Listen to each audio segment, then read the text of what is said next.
A relentless heat wave disrupting daily lives and putting urgent pressure on authorities to respond in parts of China, Japan and South Korea.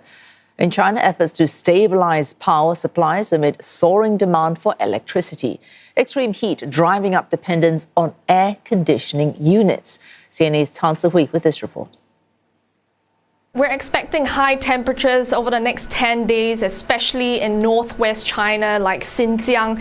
It could exceed temperatures of 40 degrees Celsius. Already parts of northeast China like Liaoning, as well as Jilin and eastern China, Shandong province, they could break historical records. And that has led to a record high of power demand earlier this week. So the state grid is going to optimize, it's going to improve grid operations. It's also going to prepare for cross-regional power supply, and this will really be a true test of investments in renewable energy in China, or whether China still has to rely heavily on coal. On social media, I've seen a lot of videos on how people are trying to stay cool. Local authorities also stepping up measures. We saw in Chongqing and Sichuan, they're opening up train stations to allow people to lay out their mats and to really cool in the air conditioning. Also in Nanjing, they're going to open up air raid shelters, bomb shelter. In the air raid shelter, there's free Wi-Fi, there's toilets, there's also movies to watch. Local authorities also trying to protect agricultural produce by controlling, for example, water conditions so that the fishes would not die. In South Korea, authorities expanding what falls under the highest level of heat alert to 43% of the greater Seoul area. Concern for players and spectators forcing the Pro Baseball League to cancel all games scheduled for 2 days. The government declaring the heat wave a national disaster. At least 19 people have died and more than 2,000 have been hospitalized with heat-related illness since May. CNA's Lim Yoon-suk with more on the government's disaster response.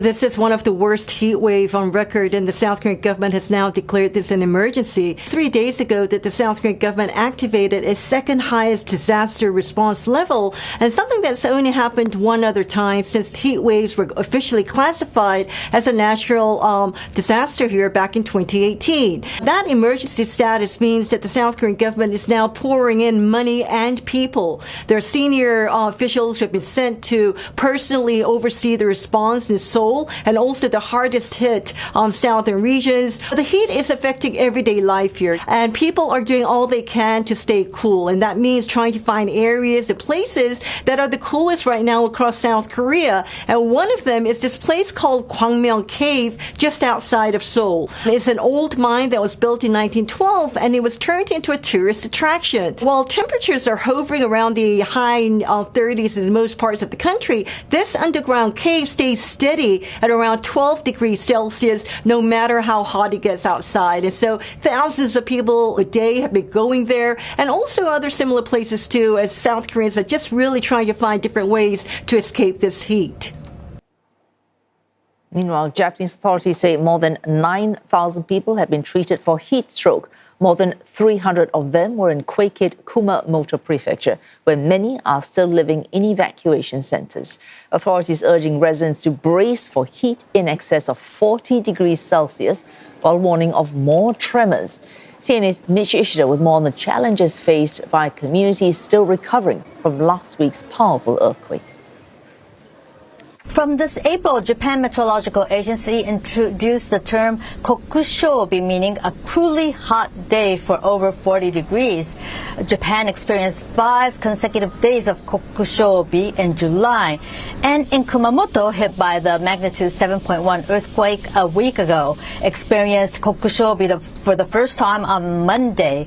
And this Wednesday, temperature rose to about 39. This as over 14,000 homes have been damaged. Power is back for homes that are standing, according to local reports. Still over 7,700 are staying in evacuation shelters. The government is delivering portable air conditioners mainly to school gymnasiums and public facilities. Before the quake, only 21% of school gymnasiums in Kumamoto had air conditioning. Then there are those who chose to stay in their cars just outside their damaged homes to keep their eyes on possible thefts. There was a case of a woman who ran out of gasoline, meaning her air conditioner was cut off in her car and died due to a heat stroke. And every day it's reported dozens seek medical treatment due to heat stroke in Kumamoto.